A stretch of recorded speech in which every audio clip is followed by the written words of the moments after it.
What happens when a pure woman marries a millionaire without love, and on their honeymoon he makes her a proposition that changes everything? Tell me, where are you watching from? If you want to know what that man asked her that left her breathless, subscribe to the channel and leave your like. This is just the beginning. The Cabernet Sauvignon from Napa Valley spilled like blood across the silk dress as Elara stepped back, her hands trembling so much that the glass slipped between her fingers. The crimson liquid formed a constellation of irregular stars on the ivory fabric, an involuntary metaphor for how Thorne's words had just marked her forever. There she was, on the private balcony of a historic inn in Charleston, overlooking the cobblestone streets and antebellum homes that stretched as far as the eye could see, gently illuminated by the warm glow of the setting sun. The air was infused with the scent of jasmine and magnolia rising from the gardens below, mingling with the bouquet of the spilled wine. And the man she had married just 3 days ago had just said something that made her heart beat so hard she could hear it in her own ears. "I know we married for convenience, but I'd like to propose something different. I'd like to try to build a real marriage. With love. With everything that means." The proposal hung between them like an impossible promise. The silence that followed was interrupted only by the distant sound of a mockingbird and the clinking of glasses in the restaurant several floors below. Elara looked up, meeting Thorne's amber eyes that seemed to contain all the intensity of the Carolina sunset. But to understand why those words shook her to her core, one must go back 6 months, when everything began, when fate decided that two lonely souls should meet in the most unlikely scenario, a loveless marriage. Sometimes the most meaningful decisions of our lives arrive disguised as accidents, as mistakes, as compromises we accept with the resignation of those who expect nothing more. Elara Reed had always been the obedient daughter, the one who followed traditions without questioning. At 23, raised in a traditional family in Sonoma Valley, among ancient oak trees and the perpetual aroma of fermenting grapes in cool cellars, she carried 3 characteristics that defined who she was: a sharp intelligence hidden behind calculated silences, an inner strength no one suspected existed, and a secret vulnerability about her own worth. The town square of Sonoma had witnessed her growth, from a pigtailed girl chasing pigeons to the woman of measured steps who now walked along its historic sidewalks, her gaze slightly lowered, as if searching for something lost on the cobblestones. While her cousins married for love, she watched the years pass, feeling increasingly invisible, like a piece of antique porcelain that everyone admired from afar but no one dared touch. "Elara, dear, it's time you started thinking about your future," her mother had told her one Sunday afternoon as they shelled peas in the kitchen, tiled with vintage ceramics, where the scent of rosemary and thyme permeated every corner. "A woman alone in this world."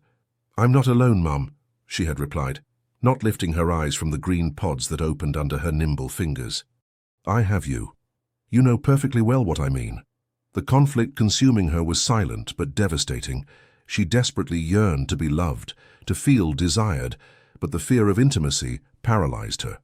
Each male approach was followed by a retreat, each possibility of romance sabotaged by her own insecurity.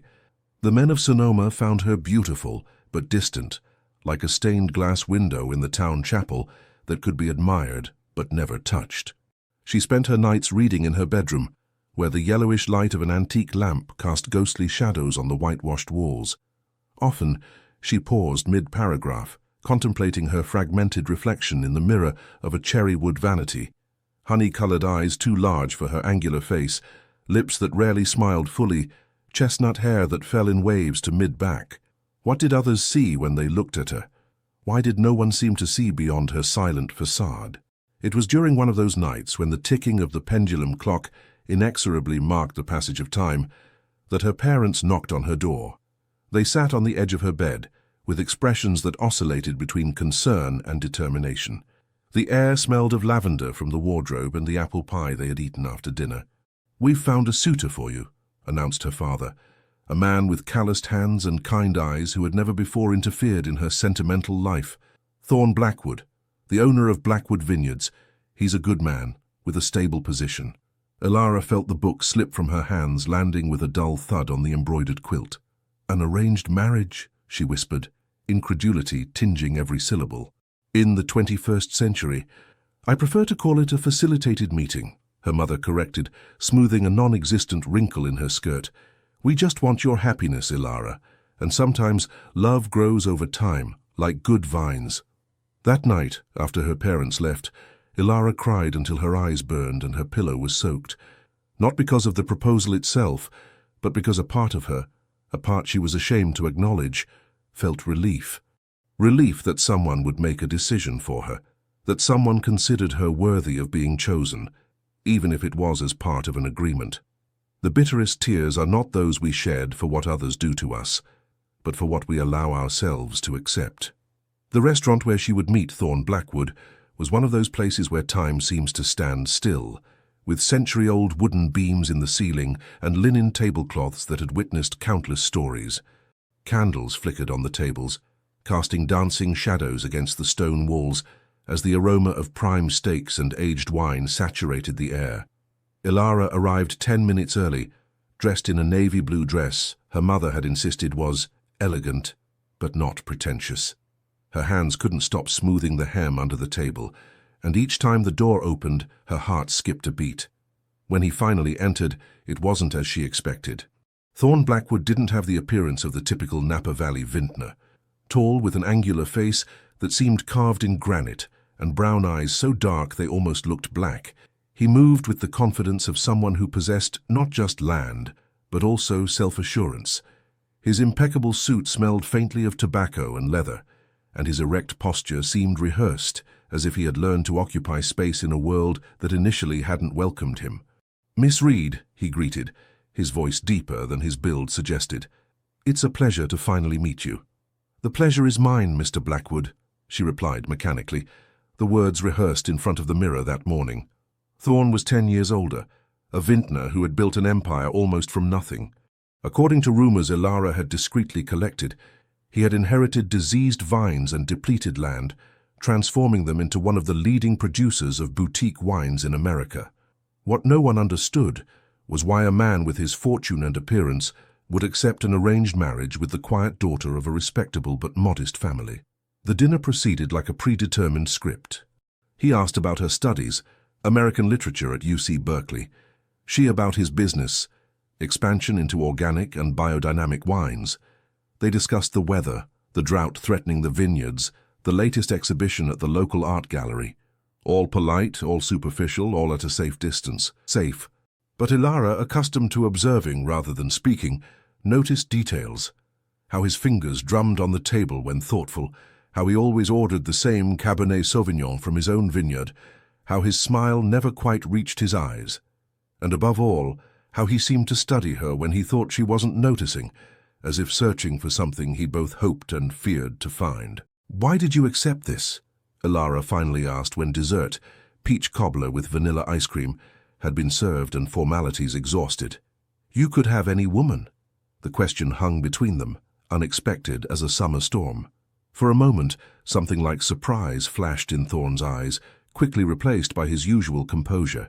"Perhaps that's precisely the issue," he answered, swirling the wineglass between his fingers. "Any woman would want my money, my name, my position. None would want me. At least with you, the cards are on the table from the beginning." There was such deep bitterness in his voice that Ilara felt a shiver run down her spine. For the first time, she glimpsed something real beneath the successful businessman facade, a loneliness she recognized because it mirrored her own. The courtship period lasted 4 suffocating months. They met weekly in traditional restaurants, where the aroma of grilled steaks and aged whiskey filled the air, conversing about trivialities while carefully avoiding any personal topic. Ilara met his family, especially Winifred, Thorne's mother, an elegant woman with impossibly black-dyed hair and jewelry that clinked with each calculated movement. She examined Ilara as if evaluating a business acquisition, her cold eyes scanning every inch of her, lingering on invisible imperfections. "Not what I expected for my son," she commented one afternoon to Thorne, as if Ilara weren't present in the salon decorated with antiques and family portraits. "But I suppose she'll serve the purpose." What was that purpose? Ilara wondered each night, looking at the engagement ring on her finger. a sapphire surrounded by small diamonds that gleamed coldly under the moonlight filtering through her window. With each passing day, the feeling of walking toward a precipice intensified, but an unexpected determination also grew within her. If this was to be her destiny, she would find a way to make it her own. We are prisoners of others' expectations only until the moment we decide that our life belongs solely to us. The first crack in the facade of formality appeared 2 weeks before the wedding. During a meeting to discuss the final arrangements, Thorne finally took her to his property, a restored estate in the outskirts of Napa Valley. The access path was flanked by ancient oak trees, whose branches swayed gently in the afternoon breeze, and the main building, all historic stone and wooden beams, stood like a guardian of times past. The interior was a perfect balance between tradition and modernity. Polished hardwood floors, whitewashed walls that reflected the golden afternoon light, interior courtyards where roses and jasmine scented the air. Each room told a story. Each object seemed to have a purpose and meaning. "This place is," Ilara began, words escaping her as her fingers brushed a vintage tapestry depicting the grape harvest. "My only true home," Thorne completed, observing her with a new intensity. "I restored it over 5 years, stone by stone." He led her through corridors where the aroma of beeswax and dried herbs floated in the air, until stopping before a door of carved wood with geometric motifs reminiscent of Victorian designs. "My library," he announced, turning an iron key in the lock. The room revealed made Ilara catch her breath. Bookshelves reaching to the ceiling, filled with ancient and new volumes.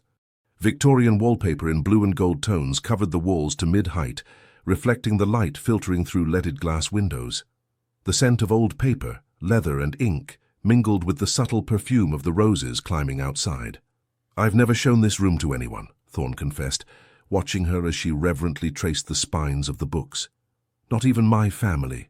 Ilara turned to him, surprised by the vulnerability in his voice. "Why show it to me?" "Because we're getting married in 2 weeks and we're still strangers," he replied, sitting in a leather armchair worn by time and reading. "And because if we're going to share a life, even if for convenience, I think you deserve to know at least one real part of me." Something changed in that moment, as if an invisible door had been left ajar. Ilara sat across from him, on a settee upholstered in fabric she recognized as antique damask. The silence between them for the first time wasn't uncomfortable but expectant. "My favorite collection," he pointed to a particular bookshelf, "are first editions of American poetry from the 20th century. Frost, Whitman, Emily Dickinson. Hope is the thing with feathers that perches in the soul and sings the tunes without the words and never stops at all," she quoted automatically. Thorne's eyes lit up with surprise. "Emily Dickinson. I didn't expect that the obedient daughter would read poetry about hope and perseverance," she completed with a small smile, the first genuine one she had directed at him. "That you would know exactly the verses I read when I can't sleep." The confession, so simple and honest, created a fragile connection between them, an invisible thread of shared interests neither had expected to find. It was then, as the afternoon light transformed into the first shadows of dusk and the scent of jasmine intensified with the night, that Thorne revealed something unexpected. "There's something you should know before we marry," he said, his gaze fixed on the small flames of a fireplace she hadn't noticed until then. "Something that might change your opinion about all this." Ilara felt her heart quicken. Was he ill? Was there some terrible clause in the marriage agreement she didn't yet know about? "I'm listening," she replied, preparing for the worst. "I'm a virgin," the words came out abruptly as he avoided her gaze. "At 33, I've never been with a woman. My entire life has been dedicated to business, to expanding my vineyards. Intimate relationships always seemed unnecessary complications." The confession, spoken in a low voice as he avoided her gaze, created a fragile connection between them, an invisible thread of shared vulnerability neither had expected. "I am too," whispered Ilara, the words barely audible over the crackling of the firewood. "I'm also a virgin."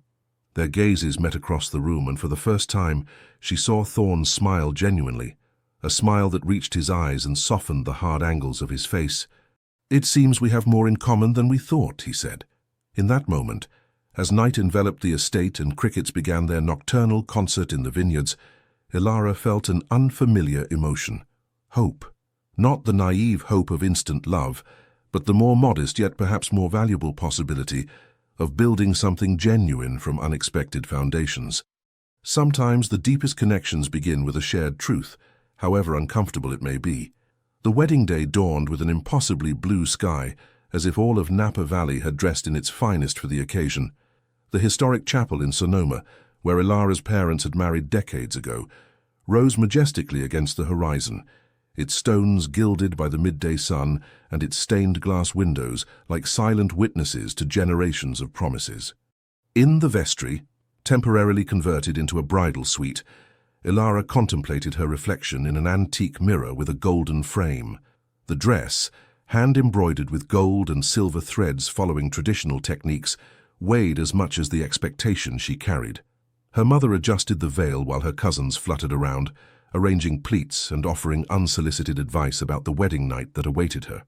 "You'll be fine," her mother whispered, their eyes meeting in the mirror. "Remember what I told you."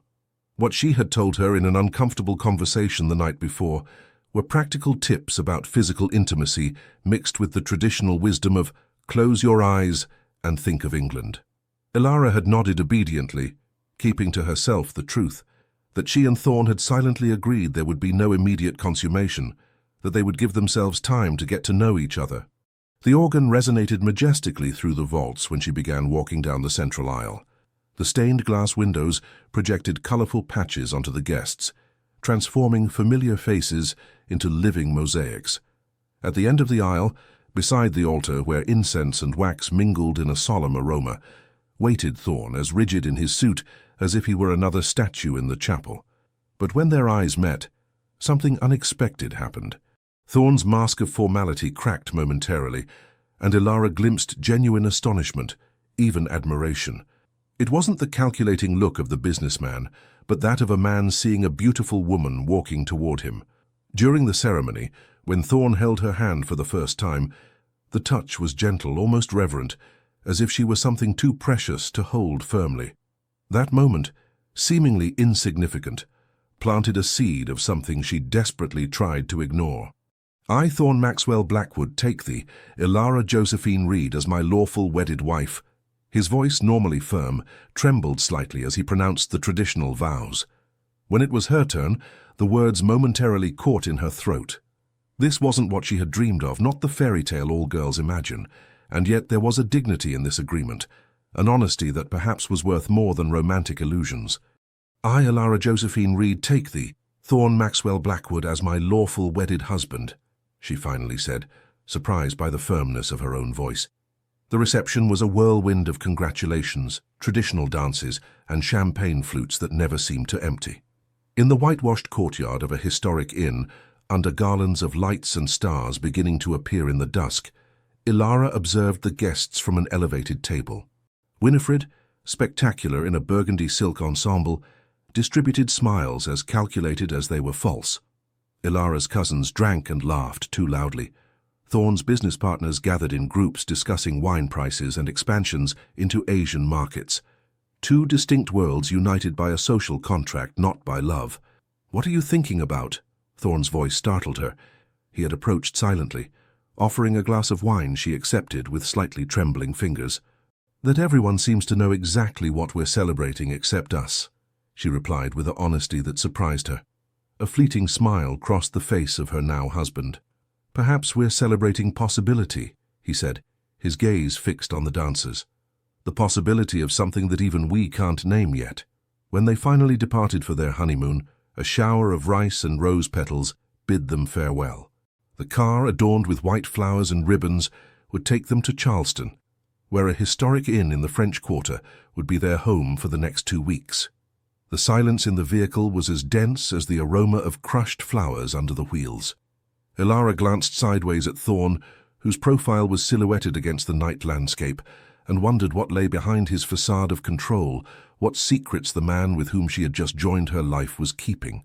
Wedding vows are promises made before witnesses, but real commitments are forged in shared silences when no one else is looking.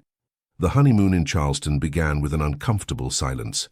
The historic inn, a former merchant's home converted into a luxury hotel, welcomed them with walls of stone gilded by time, and gardens where the murmur of water in century-old fountains created a continuous music.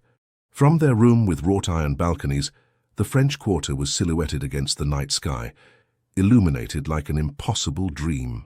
"It's beautiful," murmured Ilara, leaning on the railing, as the night breeze laden with the scent of jasmine and salt water caressed her face. "My grandmother was from Charleston," Thorne responded, stopping beside her at a prudent distance. "She would tell me stories about the pirates who hid in the harbor, how each cobblestone has a meaning, how each courtyard was designed to awaken a different sense."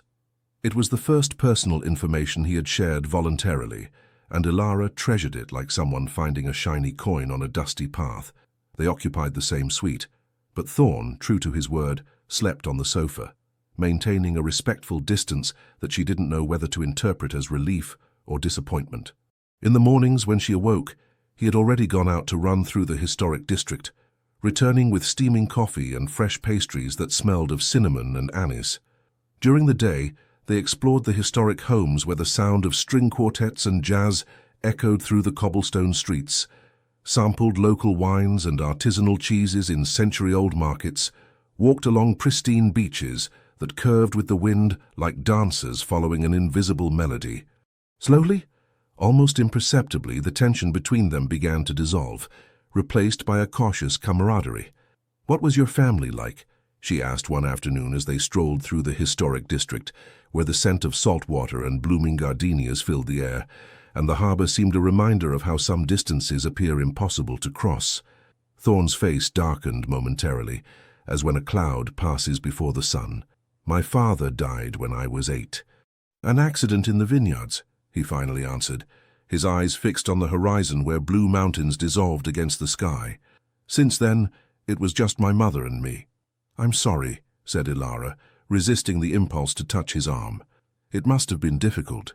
Winifred is complicated. After my father's death, she ran the company with an iron fist. In an era when women didn't lead agricultural businesses," he continued, his voice acquiring a nuance Ilara couldn't completely decipher. "She taught me everything I know about the vines, about business, about life. But she also taught me that love is a weakness we couldn't afford." The words hung between them like autumn leaves, heavy with unexpressed meanings. It was on the third night, when they were dining on the private terrace of their suite, that everything changed. The sky was painted in oranges and purples as the sun set behind the Ashley River, and the scent of jasmine and sea breeze rose from the gardens below. The French Quarter, bathed in twilight light, seemed to burn with liquid gold. Thorne had ordered a special wine from his own vineyard, a bottle he kept with reverential care.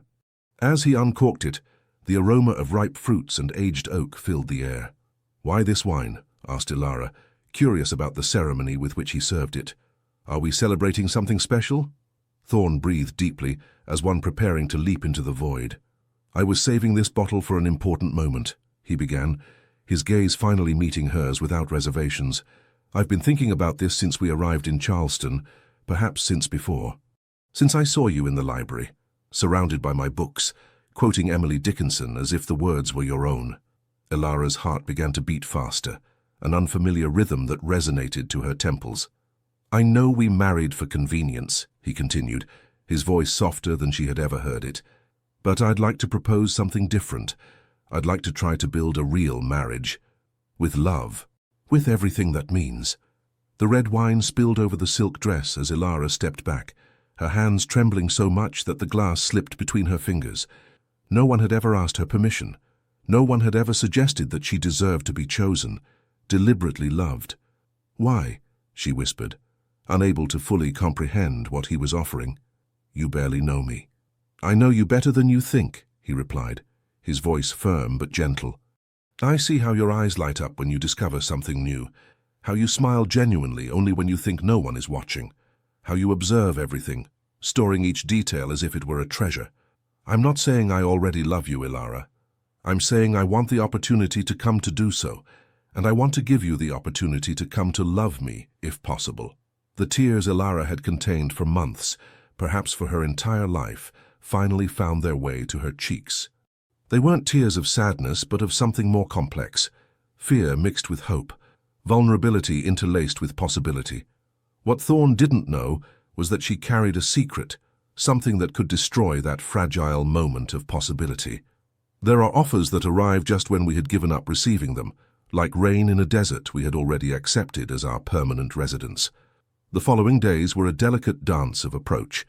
Under the Charleston sun that gilded the historic stones and made the water in the fountains shine like liquid mercury, Ilara and Thorn slowly began to dismantle the walls they had built around themselves for years. He told her about his lonely childhood, raised by an ambitious mother who saw love as weakness, how the vineyards had been his only refuge, how he talked to them when no one else listened, how building his empire had been a way to prove his worth, but had left him empty. "The vines have patience," he explained one afternoon, as they visited a historic plantation outside Charleston, his fingers caressing the twisted bark of an ancient oak that had witnessed decades of history. "They live so slowly that they teach us to value time in another way. A grapevine doesn't give significant fruit until after 3 years. Sometimes I think human relationships should be measured that way too." Ilara, for her part, shared her fears, her insecurities, the nights she cried alone, questioning why she wasn't enough for anyone.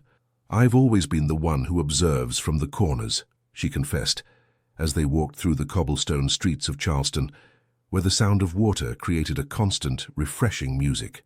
"As if real life happened for others, and I was just a spectator." Small gestures began to weave an unexpected intimacy between them, Thorn's hand on the small of Ilara's back, as he guided her through steep alleys, her fingers absent-mindedly adjusting the collar of his shirt, glances that lasted a second longer than necessary, conversations that extended into dawn when Charleston slept and only they and the stars over the illuminated French Quarter remained. It was during a visit to a small pottery studio in the artisan district, where the smell of damp clay and kiln fire filled the air, that the definitive change occurred. The artisan, a man with hands weathered by decades of work and a smile that revealed tobacco-stained teeth, had invited them to try the wheel. "Clay doesn't lie," he explained, as he placed a block of damp clay in the center of the wheel. "It reveals who we really are. Nervous hands create trembling pieces, sure hands create firm pieces." Ilara sat before the wheel, her inexperienced fingers trying to shape the clay that spun hypnotically. The clay resisted, deforming and collapsing repeatedly under her uncertain hands. "Allow me," said Thorn, positioning himself behind her. His arms surrounded Ilara, his hands covering hers, guiding them with firmness but without imposition. She could feel the warmth of his chest against her back, his breath against her neck. The sandalwood scent of his cologne mingled with the earthy smell of clay. Together, their hands worked as a single entity, pressing here, caressing there, transforming the shapeless clay into a vase with elegant curves. The wheel spun, the clay rose, and something else, intangible but equally real, grew between them. For the first time in her life, Ilara didn't retreat from intimacy. She surrendered to the moment, to the sensation of being guided without being controlled, of sharing a creation, of shaping something new between two people. When the vase was finished, the artisan nodded with approval. "Beautiful," he said, his eyes passing from the piece to the couple. "When you come to pick it up after the firing, you'll see how the colors have transformed. Fire reveals the true nature of clay." Back at the inn, as the evening enveloped Charleston in golden and crimson tones, they walked in accomplice silence, their hands occasionally brushing without the discomfort of the first days. That night, on the terrace of their suite with the French Quarter as a silent witness, Thorn finally kissed Ilara. It wasn't a passionate or demanding kiss, but tender, exploratory, like someone tasting an exotic fruit for the first time. His lips tasted of wine and possibility. When they separated, Ilara saw in his eyes something she had never seen directed at her, desire mixed with respect, longing tempered by patience. "We have time," he whispered, caressing her cheek with fingers that still retained traces of clay. "All the time we need." That night Thorn didn't sleep on the sofa. They shared the bed, dressed, their bodies meeting in the center of the mattress like shy magnets, their hands intertwined in the space between them, a fragile but promising bridge over the abyss of past solitudes. Like clay on the wheel, hearts too can be molded by patient hands that know when to press and when to simply hold. The return to Napa Valley brought reality knocking at their door. The estate, which Ilara now saw with new eyes, became the stage where their fragile connection would face its first real test. Winifred waited in the main courtyard, impeccably dressed as always, in an ivory linen ensemble that dramatically contrasted with her dark hair. Her heels resonated on the flagstones as she approached, arms extended in an embrace that didn't reach her vigilant eyes. "The newlyweds!" she exclaimed, kissing the air near Ilara's cheeks. "I hope the honeymoon was instructive." There was something in her tone, a malicious insinuation, that made Ilara instinctively stiffen. Thorne's hand found hers, squeezing it slightly in a silent gesture of solidarity. "It was perfect, Mother," he replied, his voice firm but cautious. "Charleston is always special." The first week passed in a tense routine. Ilara tried to find her place in that house, where each object seemed to have a history and a designated place since before her arrival. The staff, efficient but distant, continued looking to Winifred for instructions, as if the new lady's presence were temporary, a whim that would soon pass. Meals were especially difficult. In the main dining room, where a mahogany table that could accommodate 20 people made the three of them seem like islands in an ocean of polished wood, Winifred conducted conversations carefully designed to highlight Ilara's ignorance of the family business, local traditions, social connections. "Dear, we don't expect you to understand the nuances of boutique wine," she said one night, as they sampled an award-winning blend from the estate itself. It's knowledge acquired over generations. But what disturbed Ilara most was how, in his mother's presence, Thorne seemed to revert to a more rigid and distant version of himself. The laughs they had shared in Charleston, the confidences exchanged under Carolina stars, seemed a distant dream faced with this man, who deferentially nodded to each maternal comment. One afternoon, as she explored the back gardens where roses and lemon trees created a fragrant refuge against the Napa Valley heat, Ilara heard raised voices coming from Thorne's office, whose windows overlooked the orchard. She hadn't intended to eavesdrop, but the altered tone stopped her, keeping her hidden behind a lemon tree whose leaves gleamed like emeralds under the relentless sun. "What were you thinking?" Winifred's voice, normally controlled, vibrated with barely contained fury. The agreement was clear. A marriage of convenience, not this farce of romance you seem to be building. "What I build with my wife is none of your business," Thorne replied, his voice firmer than Ilara had ever heard it with his mother. "Of course it's my business." The sound of something hitting the desk resonated through the garden. "All of this, everything you have, depends on the will, and the will is very specific." Ilara held her breath, the lemon scent suddenly too intense, nauseating. "I've already fulfilled the clause," Thorne contested. "I married before 40, as my grandfather stipulated." Winifred's laugh was like breaking crystal. "You read but don't comprehend, my son. The clause requires that you remain married for at least a year. If you divorce before that, you lose control of the company. Everything would pass to the family council, which I happen to chair." The silence that followed was so dense that Ilara could hear her own heart hammering against her ribs. Finally, Thorne's voice, now dangerously controlled. "So that's why you so easily accepted this arranged marriage. Not because you were concerned about my loneliness or family succession. You simply needed me to comply with the will while you maintained control. Business, Thorne. Everything is business." The sound of heels approaching the window made Ilara press herself more against the lemon tree trunk. "But now you seem to be developing feelings for this country girl, and that wasn't in the plan." "My marriage is not a business plan, Mother." "Everything in this family is a business plan," Winifred retorted. "And I won't allow 5 generations of hard work to be wasted because you suddenly discovered your heart." The heels moved away, a door closed forcefully, and Ilara remained paralyzed under the lemon tree, the Napa Valley sun suddenly cold on her skin. The revelation destroyed her not because he had used her, but because she had begun to believe she was chosen, loved for herself, not out of necessity. That night, when Thorne entered the room they had begun to share, he found her sitting by the open window, her silhouette outlined against the starry Napa Valley sky. There was no need to ask if she had heard. Her posture, rigid as the statues of saints in the Sonoma chapel, said it all.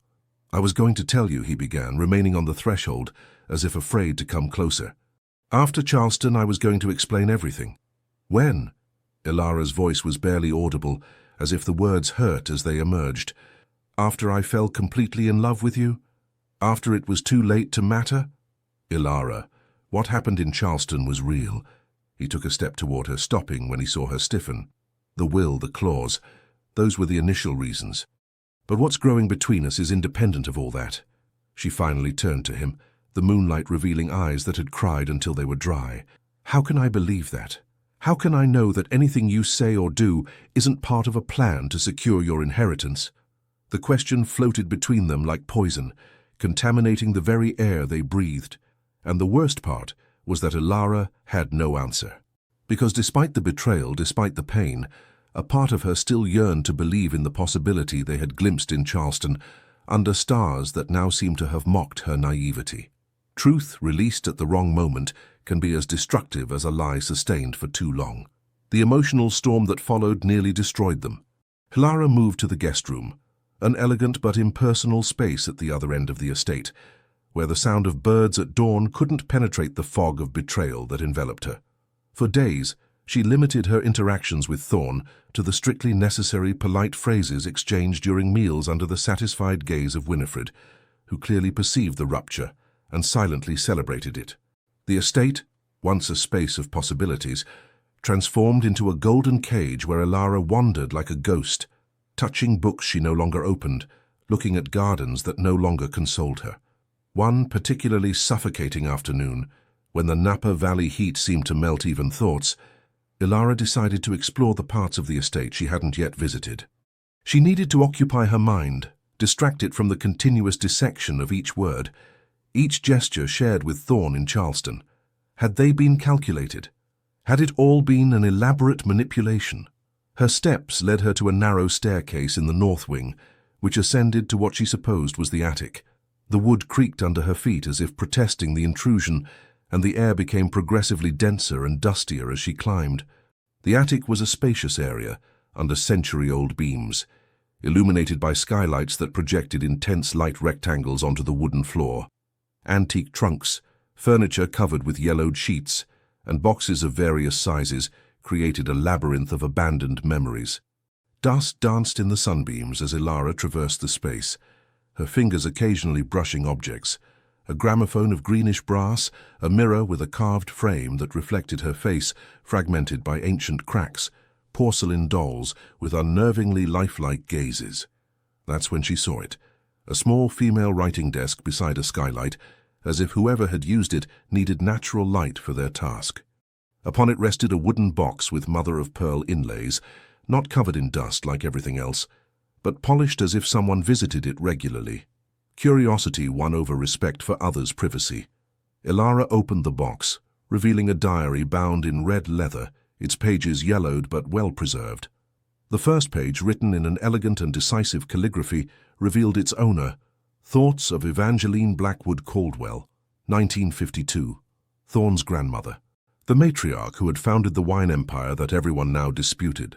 The initial entries were mundane, observations about the weather, notes on wine production, reflections on the post-war period. But as she advanced in her reading, Ilara discovered a story that painfully resonated with her own. Evangeline had been part of an arranged marriage with Thorn's grandfather, an agreement between land-owning families to consolidate properties. May 10, 1953. Today marks 1 year since my marriage to Harrison. When we married, he was a stranger to me, an agreement between my father and his family. I feared him, resented his presence in my life.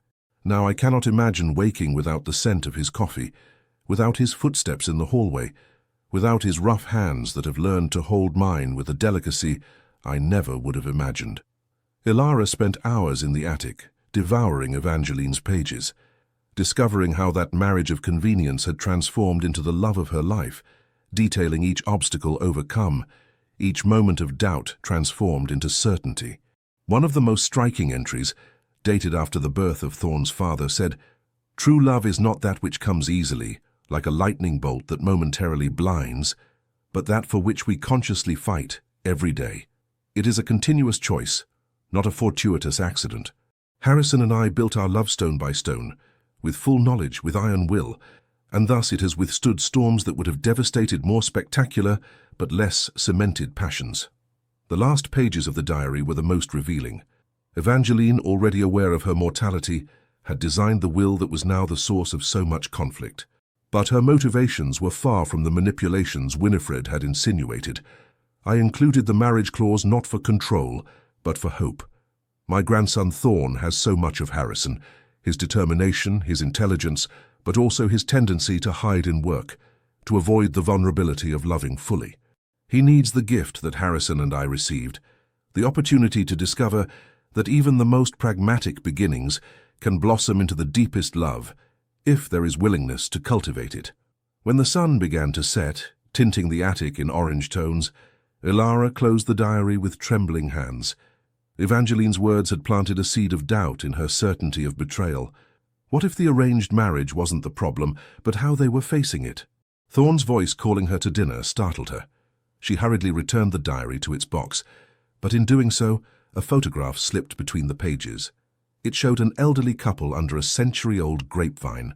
The woman, clearly Evangeline, with penetrating eyes that seemed to look beyond the camera, and beside her, a man whose resemblance to Thorne was undeniable. What caught Ilara's attention was how they looked at each other, not with the overwhelming passion of young lovers, but with the deep complicity of those who had built a life together, layer by layer, day by day. That night, during dinner, where the silence was only interrupted by the clinking of cutlery against porcelain and Winifred's occasional acidic comments, Ilara observed Thorne with new eyes. She searched in him for traces of Harrison, of the man who had learned to love consciously and deliberately, and for the first time in days, she allowed the possibility of reconciliation to bloom again in her heart. The most valuable wisdom is sometimes found in the voices of the past, which speak across time to remind us of truths we have forgotten or never came to know.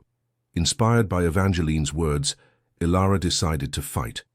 If her marriage had begun as a practical arrangement, she would choose to transform it into something authentic, but she would need tools beyond nascent love, knowledge, purpose, independence.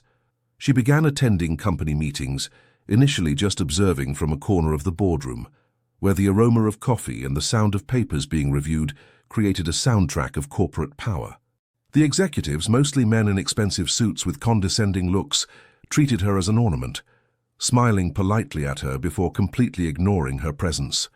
Winifred, from the head of the table, observed her like a hawk, studying prey, waiting for the moment to attack.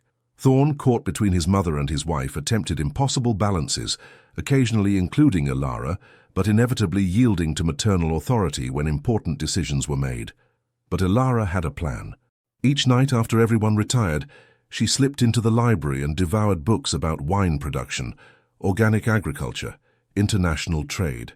During the day, when Thorne and Winifred were busy in meetings, she toured the vineyards, talking with the workers, many of whom had been harvesting grapes for the Blackwood family for generations. Miss Evangeline always said that wine is like blood. Old Martin, the most senior foreman, told her one afternoon as he showed her how to assess the perfect ripeness of a grape. Not just because it nourishes, but because it carries the history of the land and those who work it.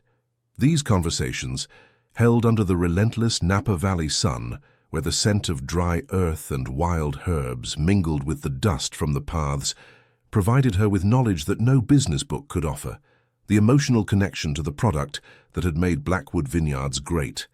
A month after her discovery in the attic, Ilara finally spoke during a meeting. The topic was the possible expansion into flavored wines, a project Winifred defended, as a way to increase profit margins. "Excuse my interruption," Ilara began, her voice firmer than she herself expected. "But I believe there's an alternative that would better preserve the integrity of our brand." The silence that followed was absolute. Even the usual hum of the air conditioning seemed to have stopped. Instead of artificial flavorings, we could develop a line of organic wines that honors ancestral Napa Valley traditions while embracing modern sustainability, she continued, unfolding a dossier she had meticulously prepared. Local varieties grown with traditional methods but ecologically certified, a return to roots with a vision for the future.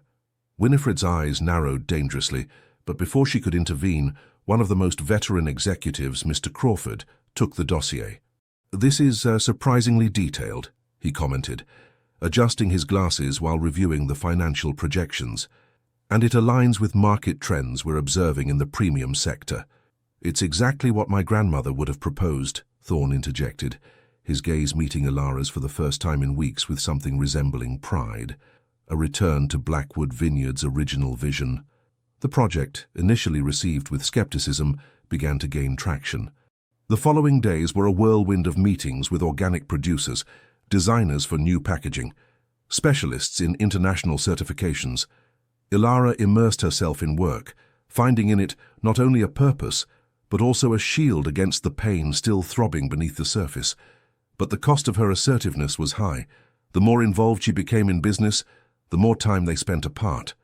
The nights in the library, where they had begun to rebuild their relationship over cups of chamomile tea and whispered confessions, became scarcer. Thorne, overwhelmed by family and business pressure, began to close himself off again, resurrecting the walls he had begun to tear down in Charleston. Winifred's opposition became more open and aggressive, mordant comments during meals, important documents she forgot to share with Ilara, rescheduled meetings without notifying her. A Cold War where the weapons were carefully administered silences and smiles that didn't reach the eyes. The breaking point came during a charity event in San Francisco, 6 months after the wedding. In the Opera House, where modern chandeliers contrasted with historic stones and the sound of a chamber orchestra filled the air, Napa Valley's high society gathered for a benefit auction for rural schools. Ilara, dressed in a green silk gown that enhanced the amber of her eyes, moved among groups of guests, surprising herself with her newly discovered capacity for social conversation. Thorne, caught in business discussions, directed occasional glances at her from a distance, a mixture of admiration and something deeper she couldn't fully decipher. That's when she saw him conversing with Winifred in a secluded corner, their expressions tense, their bodies leaning in the intensity of the exchange. She couldn't hear their words, but the rigidity in Thorne's shoulders and the way Winifred wagged an accusatory finger in front of his face spoke of a serious conflict. Later that night, in their room where the lavender scent of freshly changed sheets couldn't calm her unease, Thorne finally confessed the complete truth. "The will doesn't just require that I marry," he said, his voice so low that Ilara had to lean in to hear him, "but that I remain married for at least a year. If we divorce before that, I lose control of the company. Everything would pass to the family council, which my mother chairs." The revelation pierced her like a sharp blade, not because it confirmed her suspicions, but because she finally understood the full extent of Winifred's manipulation. "So when she saw that our marriage could become something real," Ilara began. "She realized she would lose her opportunity," Thorne completed, running a hand through his hair in a gesture of frustration. "If we truly fall in love, we would never divorce, and she would lose her last card to control the company." "And what did you tell her in the opera house?" asked Ilara, holding her breath. Thorne's eyes, those dark eyes that in Charleston had begun to reveal light, met hers with an intensity that made her shiver. "I told her it was already too late," he replied, his voice suddenly firm.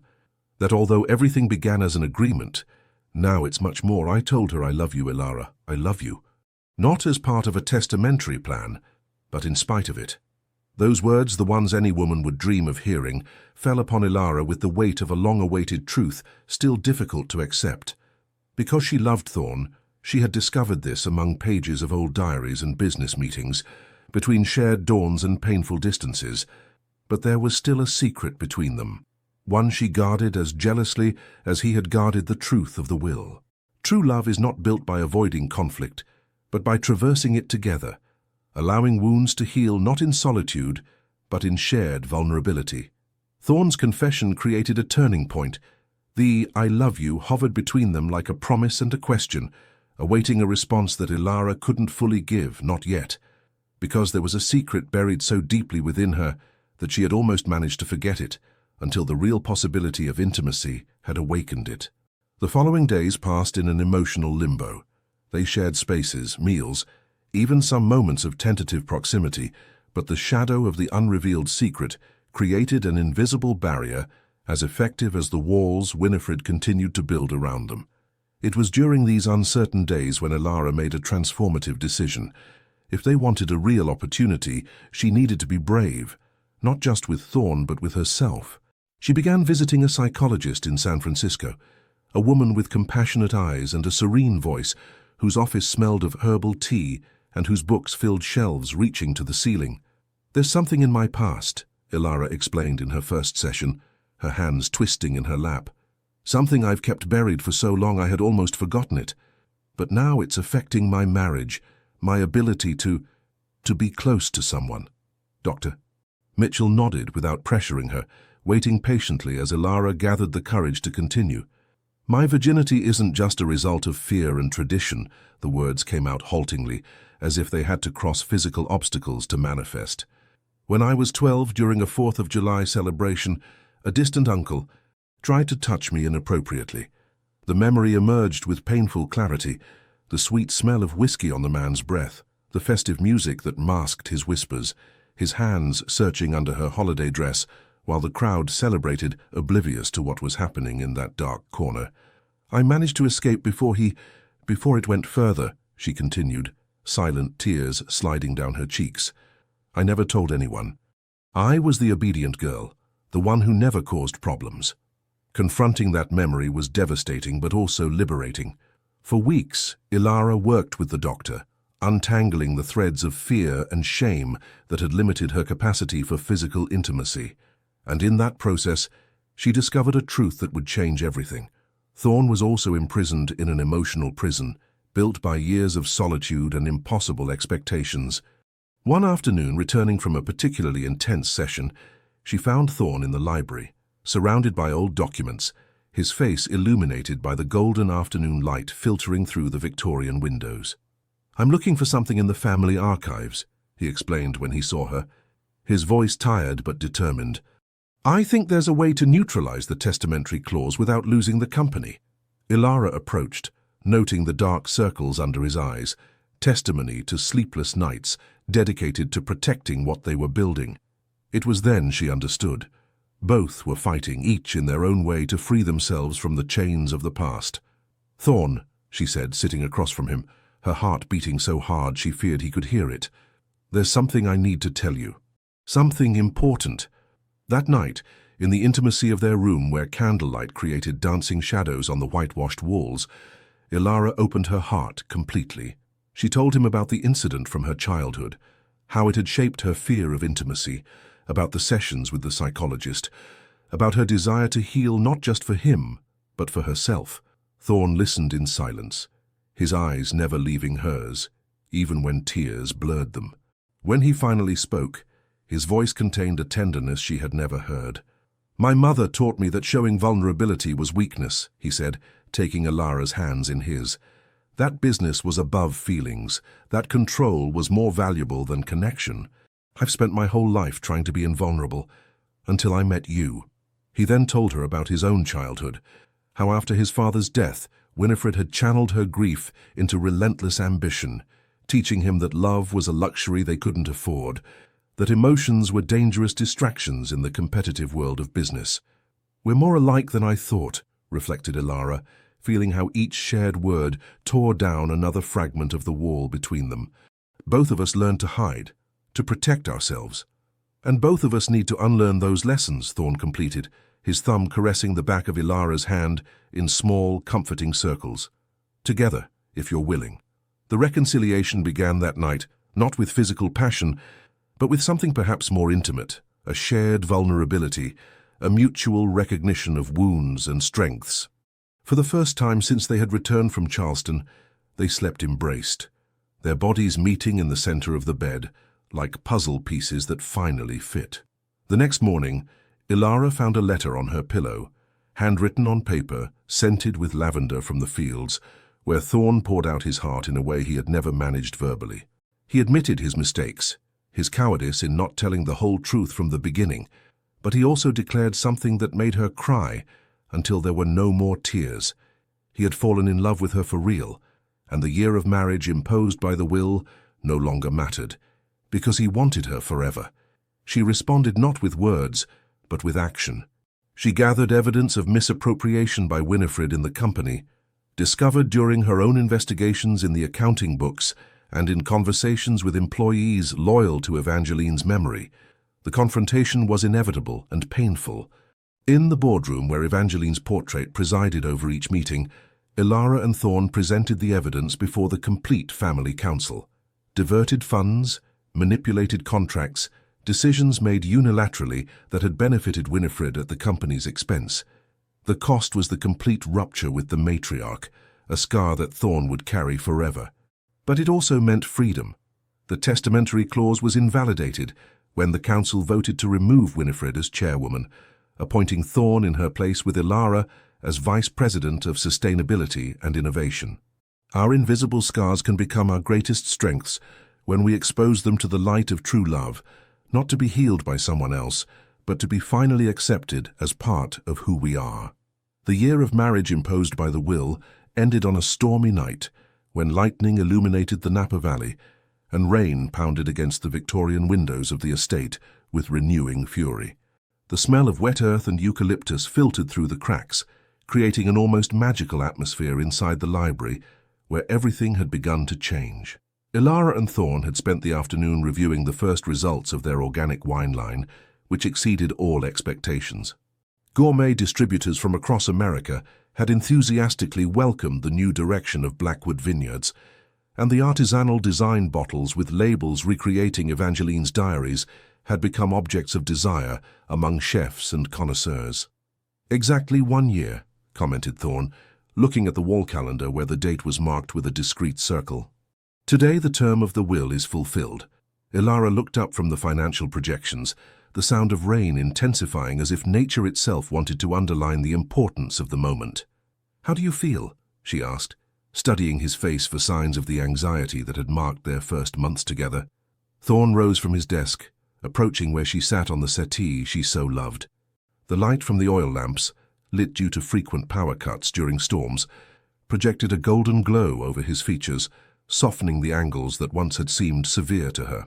"Free," he replied with simplicity, "for the first time in my adult life, completely free." A lightning bolt illuminated the room, followed almost immediately by thunder that seemed to shake the very foundations of the estate. And it was then, in that moment of primordial light and sound, when Thorne finally kissed her truly. It wasn't a chaste ceremony kiss, nor a tentative exploration like in Charleston, but a kiss that contained months of repressed desire and growing love. His hands framed Ilara's face with reverence, but also with determination, as one who finally claims something that has always belonged to him. Ilara responded with an abandon that surprised herself. The therapy sessions, the honest conversations, the small advances in intimacy during the last months had prepared the ground for this moment. She was no longer the fearful young woman who retreated from contact. She was a woman who had reclaimed her own story, her own desires. "Ilara," Thorne whispered against her lips, his voice hoarse with emotion. "My Ilara." What followed was a night of discoveries, where fears were confronted with gentleness, where vulnerability transformed into strength, where two strangers who had been united by convenience finally became a real couple. The storm outside seemed an echo of the one unleashing within them, powerful, transforming, purifying. The following months brought a sweet stability.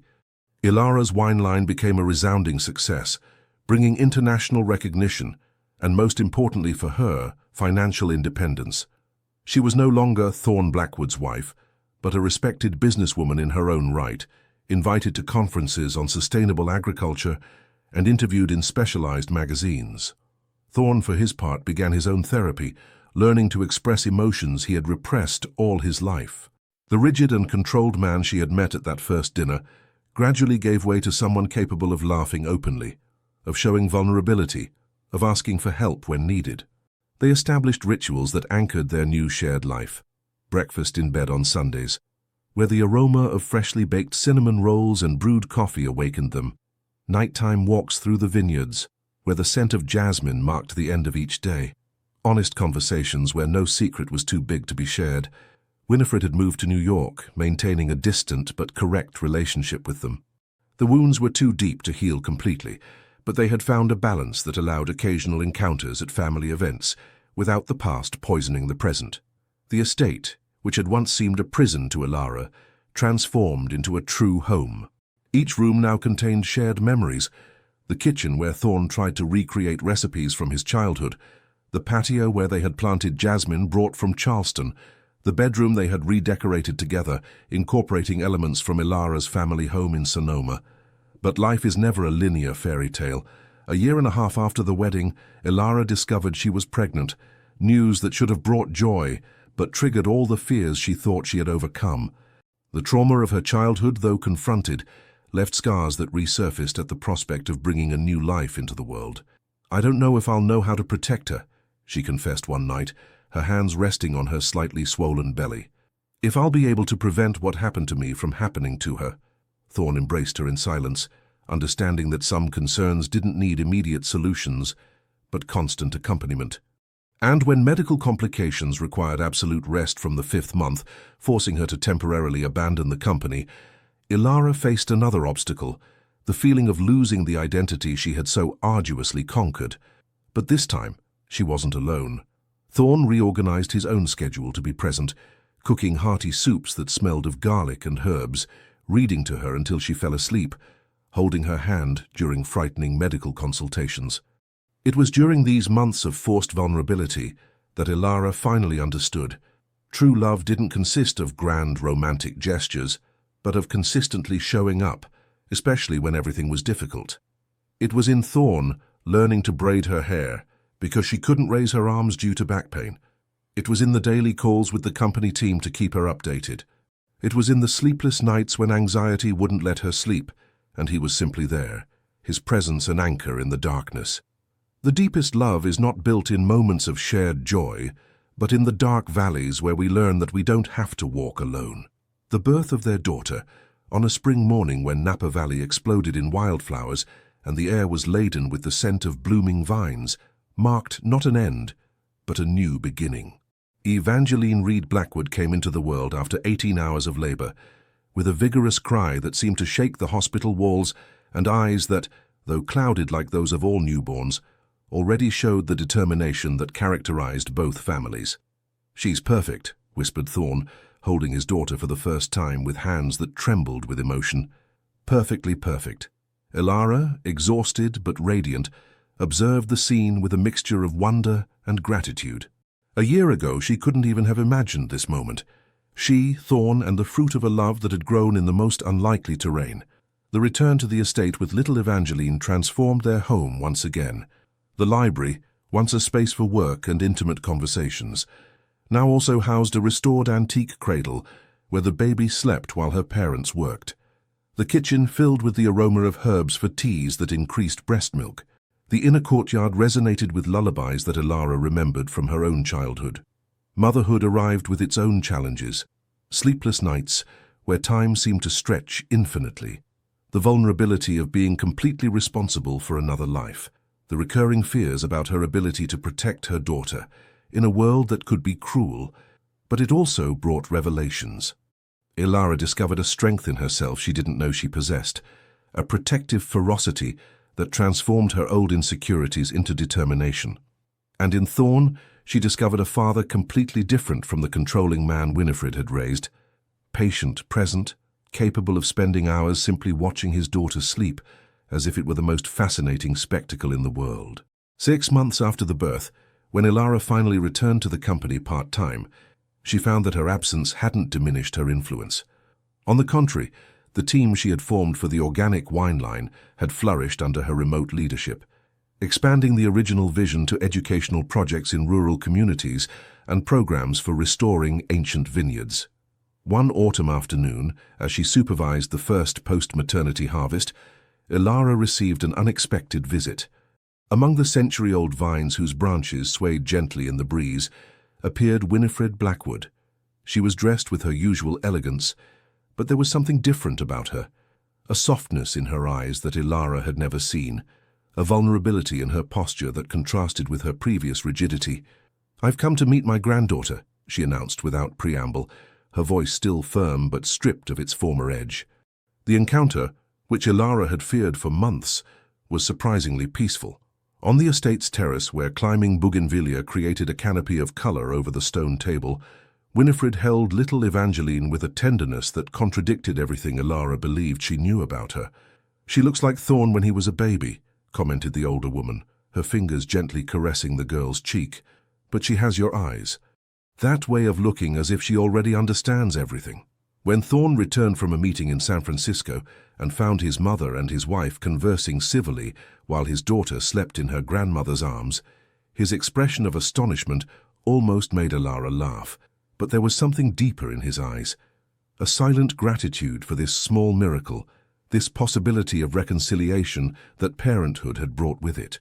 That night, after Winifred departed with the promise of regular visits, and Evangeline finally fell asleep after her last bottle, Ilara and Thorn found themselves in their favorite corner of the library. The light from a single lamp created a golden circle amid the penumbra, and the aroma of old books and wine mingled with the baby smell that now permeated the entire house. "So what are you thinking about?" asked Thorn, serving her a glass of the same wine they had drunk that night in Charleston when everything began to change. Ilara contemplated the ruby liquid that shimmered under the light, remembering how it had spilled over her dress at that crucial moment in their lives. "About fortunate accidents," she replied, a smile playing on her lips. "About how something that began as a practical arrangement, a convenience for both families, could transform into this." Thorn took her free hand, intertwining his fingers with hers in a gesture that after so many months together had become as natural as breathing. "It wasn't an accident," he said, his voice laden with certainty. "It was a choice. Every day since Charleston, we chose this. Chose to build it despite everything and everyone." Ilara nodded, understanding the depth of what he was saying. Unlike couples who united in the fire of instant passion, they had built their love stone by stone, with full knowledge, with iron will. Like Evangeline and Harrison before them, they had chosen to love each other every day, and that conscious choice had created something stronger than any romantic infatuation. "To accidents that transform into choices," she toasted, raising her glass. "And to choices that change destinies," he completed, leaning in to seal the toast with a kiss that tasted of wine, of fulfilled promise, of found home. Outside, the century-old vines swayed under the first stars, silent witnesses to generations of intertwined stories. And in the adjoining room, little Evangeline slept peacefully, her breathing a constant reminder that true love not only heals the past, but creates the future.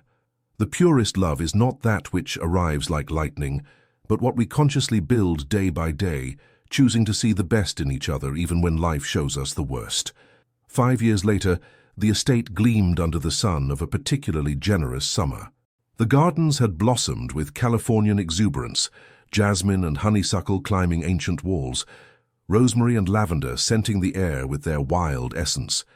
The sound of childish laughter resonated among the vines, where little Evangeline, now a girl with vivacious eyes and unbreakable determination, chased butterflies with the same concentration with which her father analyzed financial reports. Ilara observed the scene from the terrace, a cup of herbal tea cooling between her hands.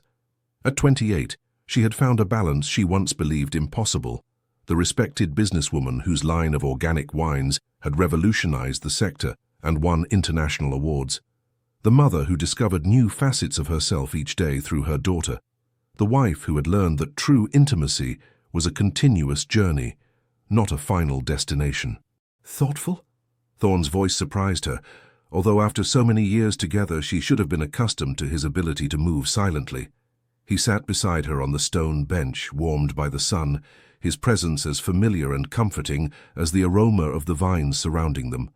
Time had left its marks on him too, some premature grey hairs at his temples, expression lines around his eyes that deepened when he smiled, which occurred frequently these days.